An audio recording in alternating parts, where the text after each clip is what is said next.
Kisah Istana Utara. Utara Wimana. Yang terberkahi sedang berdiam di Rajagaha, di tempat pemberian makan tupai di hutan bambu.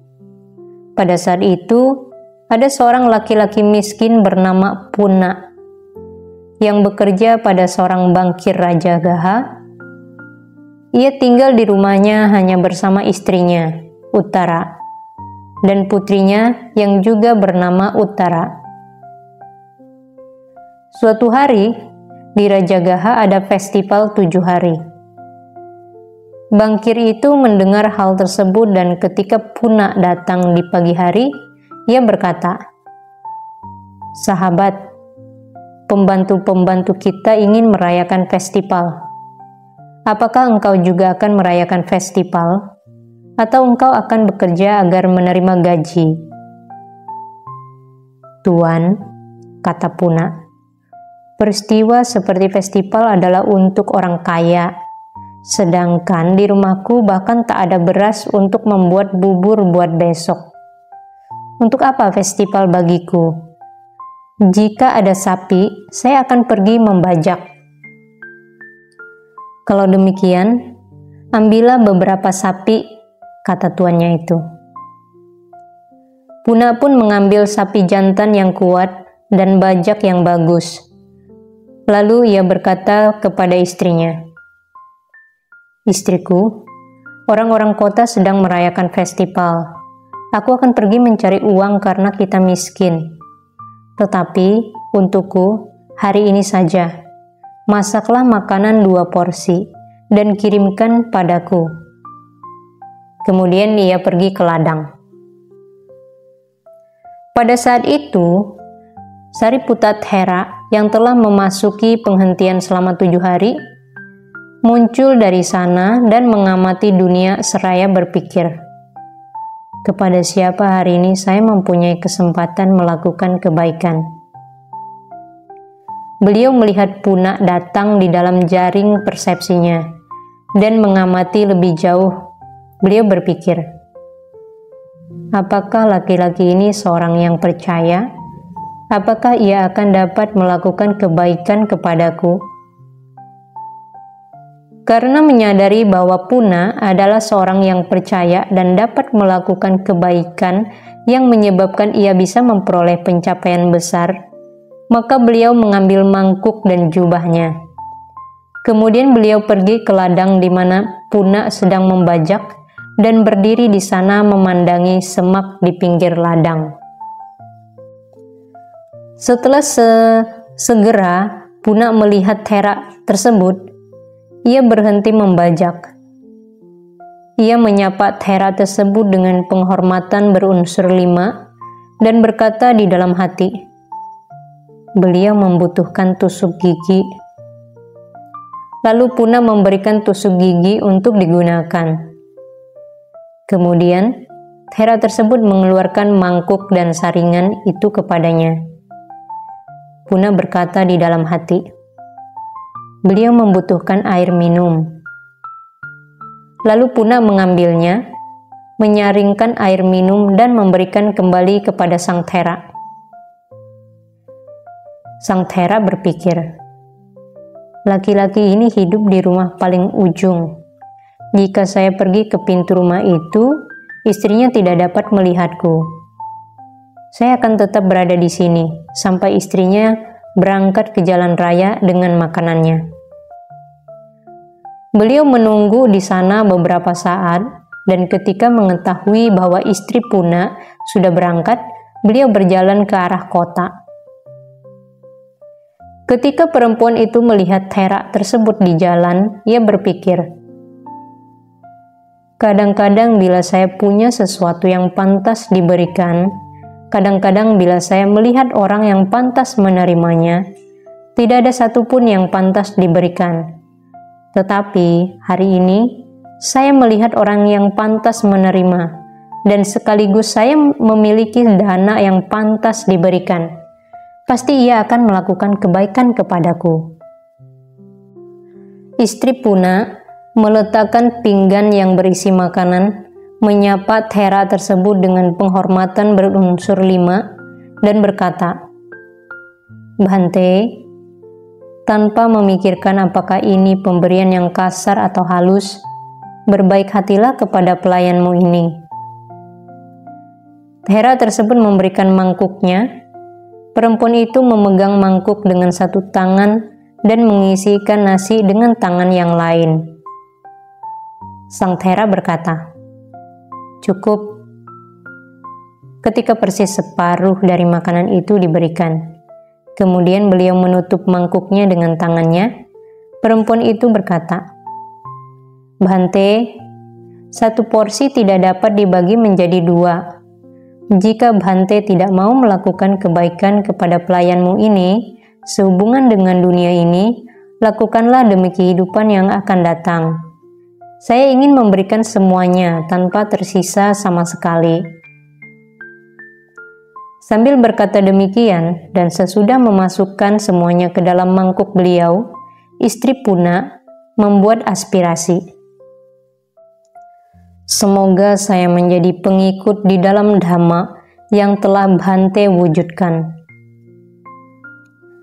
Thera tersebut berkata, "Demikianlah adanya," dan mengucapkan terima kasih ketika masih berdiri. Setelah duduk di tempat yang nyaman, yang ada airnya, sang Thera pun makan. Perempuan itu pulang, mencari beras dan masak makanan. Sementara itu, Puna telah membajak setengah karisa tanah dan tidak dapat menahan rasa laparnya.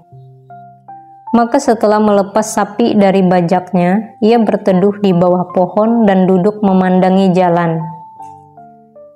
Istrinya yang berjalan membawa makanan melihat suaminya memandang ke arahnya. Ia berpikir, "Suamiku sedang duduk menungguku, tertekan karena kelaparan. Jika ia mencemoohku, ia sangat terlambat dan memukulku dengan tongkat penghalau ternak. Tindakan yang telah kulakukan tidak akan memberikan hasil. Untuk mencegah hal itu, aku akan lebih dulu berbicara kepadanya."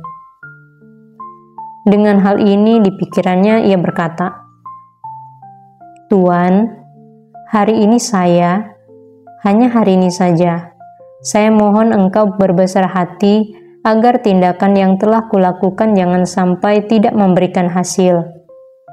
Ketika saya membawakan makanan sebelum ini, di jalan saya melihat Panglima Dhamma.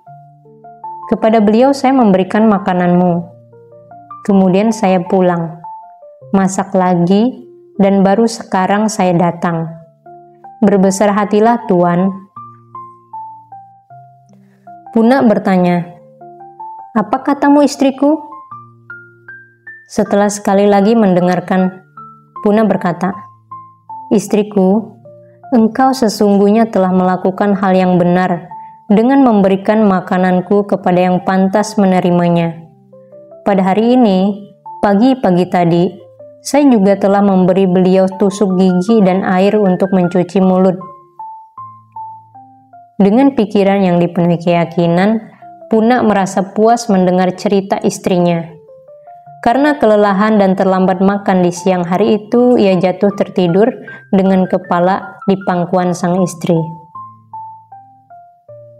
Semua tempat yang telah dibajak sejak pagi hari itu, termasuk tanah yang dihancurkan, berubah menjadi emas yang berkilau dan gemerlap bagaikan setumpuk bunga kanikara. Ketika Puna bangun, dia berkata kepada istrinya, "Istriku, semua tanah yang sudah kubajak ini bagiku tampak seolah-olah berubah menjadi emas. Katakanlah kepadaku, apakah mataku tidak salah lihat karena aku tadi terlambat makan di siang hari?" "Tuanku," kata istrinya, "bagi saya pun kelihatannya begitu." Puna bangkit, pergi ke sana, mengambil segumpal, menghantamkannya di kepala bajak, dan mendapati bahwa itu memang emas. Maka ia pun berteriak, Aha, buah dari dana yang diberikan kepada Panglima Dhamma yang luhur itu telah menampakkan diri pada hari ini juga. Tetapi, jelas tidaklah mungkin menikmati kekayaan yang amat besar ini secara rahasia. Puna mengisi pinggan yang dibawa istrinya itu dengan emas dan pergi ke istana raja. Setelah Puna diizinkan masuk dan memberi penghormatan, raja berkata, "Ada apa, rakyatku?" Puna menjawab, "Tuanku, hari ini tanah yang telah saya bajak seluruhnya dipenuhi emas dan tetap bertahan seperti itu. Emas itu harus diambil." "Siapakah engkau?" tanya raja itu. "Puna adalah nama saya, Baginda." "Sebenarnya, apa yang telah engkau lakukan hari ini?" "Pada dini hari ini, saya memberikan tusuk gigi dan air pencuci mulut kepada Panglima Dhamma. Istri saya juga memberi beliau makanan yang sebenarnya dibawa untukku." Mendengar hal ini, raja pun berkata, "Hari ini juga buahnya telah muncul untuk dana yang diberikan." Dan ia berkata, "Rakyatku, apa yang harus kita lakukan?" "Kirimkan ribuan kereta dan bawalah emas itu ke istana," kata Puna. Raja mengirimkan kereta-kereta. Para pelayan raja mengambil emas itu sambil berkata, "Ini milik raja." Namun, segera saja setiap potong yang mereka pungut itu berubah menjadi tanah. Ketika mereka kembali untuk melaporkan hal ini, raja bertanya, "Oh, para pelayan, apa yang kau katakan ketika mengambil emas-emas itu?" Mereka menjawab, "Ini milik raja." Maka raja berkata, "Kalau begitu, kembalilah ke sana lagi, tetapi ketika mengambil emas itu, katakanlah, 'Ini milik Puna.'" Mereka mematuhi perintah itu dan benar, setiap potong yang diambil tetap emas. Semua emas pun dibawa ke taman kerajaan dan ditumpuk di sana. 80 kubik tinggi tumpukan emas itu. Raja menyuruh mengundang semua orang kota. "Adakah orang di kota ini yang memiliki emas sebanyak ini?" tanya raja. "Tidak ada seorang pun, tuanku." "Jadi, apa yang harus diberikan kepada orang ini?" "Payung seorang sethi, tuan." Raja berkata, "Biarlah ia menjadi sethi dengan kekayaan yang besar." Lalu raja memberi Puna payung seorang sethi dan banyak kekayaan. Puna berkata kepada raja, "Tuanku, selama ini kami telah hidup di rumah orang lain. Berilah kami tempat tinggal." Raja berkata, "Jika demikian, lihatlah, tampaknya ini adalah hutan. Bersihkanlah dan bangunlah sebuah rumah." Dan raja menunjukkan kepada Puna lokasi rumah sethi terdahulu. Hanya dalam waktu beberapa hari, raja menyuruh agar sebuah rumah dibangun di tempat itu. Pada waktu melakukan upacara memasuki rumah dan sekaligus upacara pelantikan kedudukan, Puna memberikan dana selama 7 hari kepada Sangha dengan Sang Buddha sebagai pemimpinnya. Bangkir Rajagaha meminta putri Puna untuk dinikahkan dengan putranya. Puna berkata, "Saya tidak akan memberikan putriku." "Jangan begitu," kata Bangkir itu. "Engkau memperoleh keberuntungan ketika hidup bersama kami. Berikanlah putrimu untuk putraku." "Putramu adalah orang yang tidak percaya," kata Puna. "Sedangkan putriku tidak bisa hidup tanpa 3 permata. Karena inilah, maka saya tidak akan memberikan putriku kepada putramu." Namun kemudian banyak pejabat yang membujuknya. "Jangan memutus persahabatanmu dengan orang ini. Berikanlah putrimu." Puna memenuhi permohonan mereka dan memberikan putrinya pada waktu bulan purnama di bulan Asalhi. Dan putri Puna pun pergi ke rumah suaminya. Sejak saat meninggalkan rumahnya, putri Puna tidak diizinkan untuk mendekati bikhu ataupun bikhuni, memberikan dana atau mendengarkan dhamma. Setelah 2,5 bulan lewat, ia bertanya kepada para pelayannya, "Tinggal berapa hari lagi musim hujan berakhir?" "1/2 bulan, Nyonya," kata mereka. Maka ia mengirimkan pesan kepada ayahnya, "Mengapa mereka melemparku ke dalam penjara seperti ini? Aku lebih baik bila engkau mengusirku dan menyatakan saya sebagai budak orang lain, daripada memasukkan saya ke dalam keluarga yang tidak percaya semacam ini. Sejak saat saya datang ke sini, saya tidak diizinkan untuk melakukan satu tindakan jasa apapun, tidak juga memandang seorang bikhu." Puna merasakan kesedihan di hatinya. "Aduh, putriku amat tidak bahagia." Maka Puna menyuruh mengirimkan 15.000 kahapana kepada putrinya itu dengan pesan, "Di kota ini ada seorang pelacur, Sirima namanya. Setiap hari ia menerima 1.000 kahapana. Dengan uang ini, suruhlah ia datang kepadamu. Berikan ia kepada suamimu, sehingga engkau dapat melakukan tindakan-tindakan jasa seperti yang engkau suka." Uttara melakukan seperti yang dipesankan. Ketika suaminya melihat Sirima, ia berkata, "Apa ini?"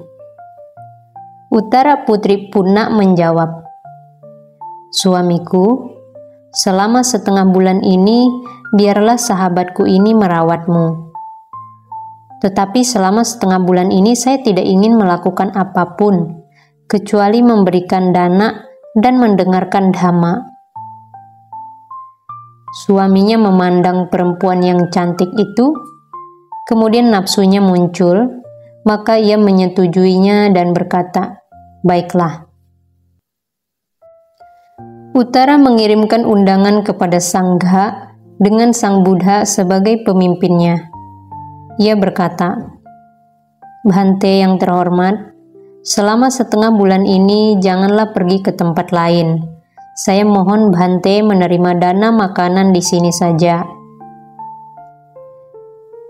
Ketika ia telah memperoleh persetujuan dari sang guru, Uttara berkata, "Mulai sekarang sampai undangan agung, saya akan bisa melayani sang guru dan mendengarkan dhamma." Dengan hati yang puas, ia mulai mengatur segala yang harus dilakukan di dapur dengan berkata, "Masaklah bubur dengan cara begini, masaklah bubur dengan cara begitu, masaklah kue dengan cara begini." Sang suami berpikir, besok adalah undangan agung. Ia berdiri di dekat jendela, melihat ke dapur, dan bertanya-tanya di dalam hati, apakah yang sedang dilakukan perempuan tolol ini di dapur? Ia melihat istrinya sedang bergerak ke sana kemari, basah karena keringat, kena abu, hitam karena arang, dan jelanga karena menyiapkan segala sesuatu. Pikirnya, perempuan tolol ini tidak bisa menikmati kemewahan dan kenyamanan di tempat seperti ini. Ia kesana kemari dengan hati yang bahagia hanya karena ingin melayani biku-biku berkepala gundul itu. Suami utara itu tertawa dan kemudian pergi. Pada waktu itu, si Rima sedang berdiri di dekat suami utara. Ia berkata kepada dirinya sendiri, apa yang telah dilihatnya sehingga ia tertawa. Melalui jendela yang sama, ia melihat utara dan berpikir. Ia melihat perempuan itu dan tertawa. Pasti ada keakraban di antara mereka. Menurut cerita, meskipun setengah bulan itu ia adalah orang luar, tetapi karena kemewahan dan kenyamanan yang dinikmatinya di rumah ini, ia tidak sadar akan status sebagai orang luar. Malahan ia berpikir, saya adalah nyonya di rumah ini. Maka ia merencanakan niat jahat untuk utara, dengan berkata di dalam hati, aku akan membuat kesulitan baginya. Kemudian ia turun dari teras, masuk ke dapur, dan pergi ke tempat mereka sedang memasak kue. Ia mengambil ghee yang panas mendidih dengan sendok besar dan menghampiri utara, melihatnya datang dan berpikir, sahabatku ini telah membantuku.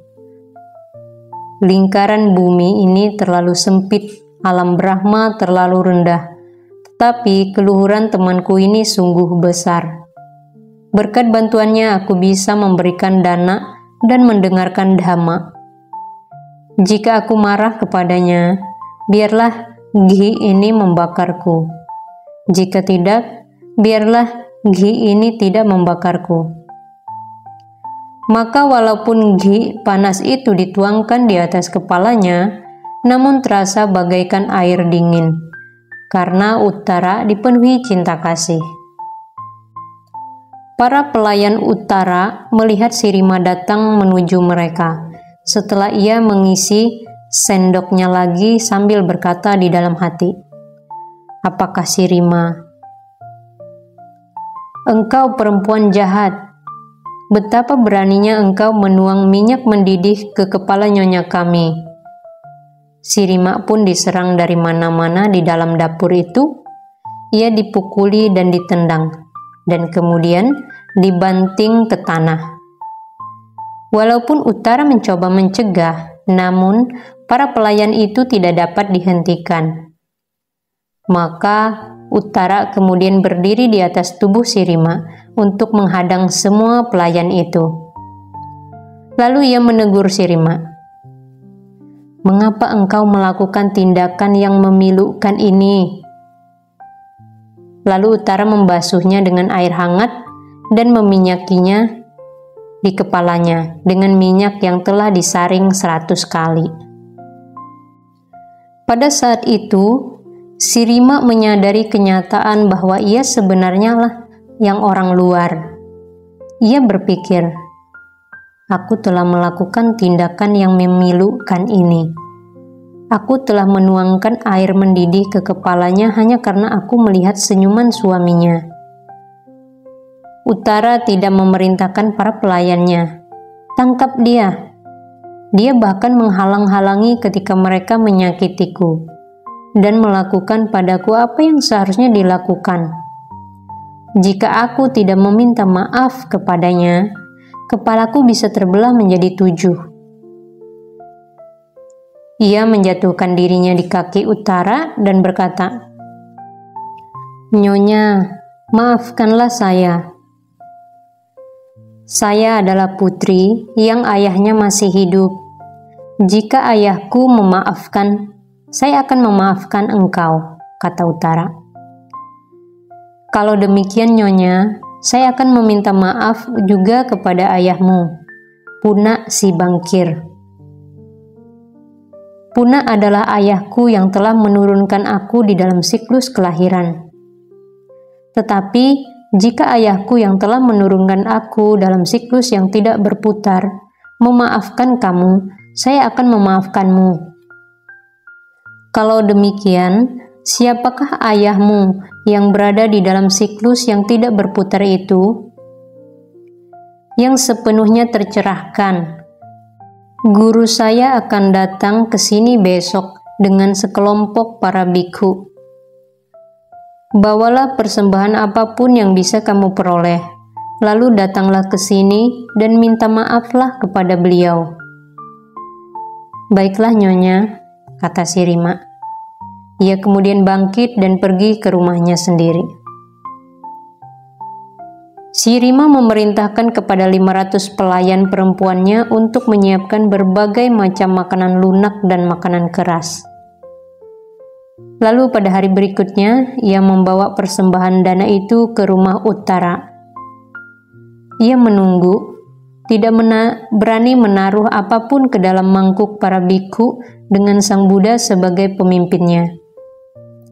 Uttara sendiri mengambil semua itu dan mengaturnya. Pada waktu para bikhu selesai makan, si Rima dengan semua pengikutnya berlutut di kaki sang guru, bertanya kepadanya, "Apakah kesalahanmu?" "Bhante, kemarin saya melakukan begini dan begitu, tetapi temanku ini menghalang-halangi para pelayannya yang menyakitiku, dan ia malahan melakukan kebaikan padaku. Saya menyadari keluhurannya dan saya minta maaf. Tetapi ia berkata bahwa bila saya telah memperoleh maaf dari Bhante, maka saya akan memaafkan." "Apakah benar demikian, Uttara?" "Ya Bhante, yang terhormat. Temanku ini menuangkan minyak mendidih ke atas kepalaku." "Kemudian apa yang engkau pikirkan?" "Saya berpikir, lingkaran bumi ini terlalu sempit, alam Brahma terlalu rendah. Tetapi keluhuran temanku ini sungguh besar. Berkat bantuannya, aku bisa memberikan dana dan mendengarkan dhamma. Jika aku marah kepadanya, biarlah ghee ini membakarku. Jika tidak, saya menyelimutinya dengan kasih sayang." Sang guru berkata, bagus sekali Uttara. Demikianlah seharusnya orang mengalahkan kemarahan." Dengan mengucapkan syair ini, Sang Buddha pun menjelaskan arti hal ini. Dengan tanpa kemarahan, seharusnya orang mengalahkan kemarahan. Dengan kebaikan, seharusnya orang mengalahkan kejahatan. Dengan kedermawanan, seharusnya orang mengalahkan kekikiran. Dan dengan kebenaran, orang mengalahkan yang berucap tidak benar. Setelah menyampaikan syair ini, Sang Buddha berbicara tentang 4 kebenaran di akhir syair tersebut. Pada akhir kebenaran itu, Uttara mantap di dalam buah yang kembali sekali lagi.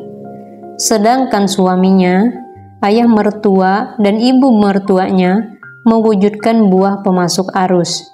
Demikian juga si Rima bersama 500 pelacur pengikutnya menjadi pemasuk arus. Setelah Uttara meninggal, ia muncul di alam 33 dewa. Kemudian Yang Mulia Mahamoggallana yang sedang berkunjung ke alam dewa, seperti yang dijelaskan sebelumnya, melihat Uttara, si putri dewa, dan mengajukan pertanyaan dengan syair yang bermula dengan "Engkau yang berdiri dengan keelokan melebihi yang lain." Kemudian beliau melanjutkan, "Engkau yang berdiri dengan keelokan melebihi yang lain, Dewata, membuat segala penjuru bersinar bagaikan bintang penyembuh. Karena apakah maka keelokanmu sedemikian rupa? Karena apakah engkau sejahtera di sini, dan di sana muncul apapun yang merupakan kesenangan sesuai dengan hatimu?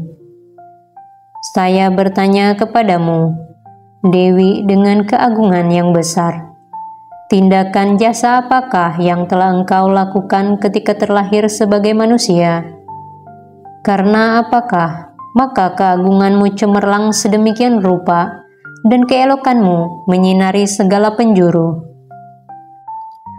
Dewata itu, karena gembira ditanya oleh Yang Mulia Mahamoggallana, ketika diberi pertanyaan menjelaskan perbuatan apa yang menghasilkan buah itu. Kedengkian dan kejahatan serta kekikiran tidak pernah menjadi milikku ketika saya hidup di suatu rumah. Tanpa kemarahan, patuh kepada suami, selalu rajin pada hari-hari uposatha, pada hari-hari ketiga, ke-14, ke-15 dan ke-8 dari 2 mingguan, dan pada hari khusus pada 2 mingguan yang berhubungan dengan peraturan berunsur 8. Saya menjalankan 8 sila, selalu terkendali oleh kebiasaan moral. Dan demikianlah di istana ini saya berdiam, terkendali dan dermawan. Menjauhkan diri dari membunuh makhluk hidup, dan menjauhkan diri dari berbicara bohong, dari mencuri dan tindakan asusila, minum minuman yang memabukkan jauh dariku. Bergembira di dalam 5 peraturan pelatihan, terampil di dalam kebenaran-kebenaran Arya. Dahulu saya adalah umat awam pengikut Gautama yang memiliki visi yang dikenal luas. Saya yang termasyhur dan terkenal karena moralitasku sendiri, kini mengalami jasa kebajikanku sendiri. Saya sekarang bahagia dan sehat. Karena inilah, maka keelokanku sedemikian rupa. Karena inilah, saya sejahtera di sini, dan di sana muncul apapun yang merupakan kesenangan sesuai dengan hatiku. Saya beritahukan kepadamu, Bikhu dengan keagungan yang besar, tindakan jasa apa yang telah saya lakukan ketika terlahir sebagai manusia. Karena inilah, maka keagunganku cemerlang sedemikian rupa, dan keelokanku menyinari segala penjuru. Dan, Bhante yang terhormat, atas namaku, maukah Bhante memberi hormat dengan kepalaku di kaki yang terberkahi, dan berkata, pengikut perempuan awam bernama Uttara memberikan hormat dengan kepalanya di kaki yang terberkahi? Sungguh tidak akan mengherankan, Bhante yang terhormat, bila mana yang terberkahi menyatakan bagiku salah satu dari buah kepertapaan. Yang terberkahi memang menyatakan baginya buah yang kembali sekali.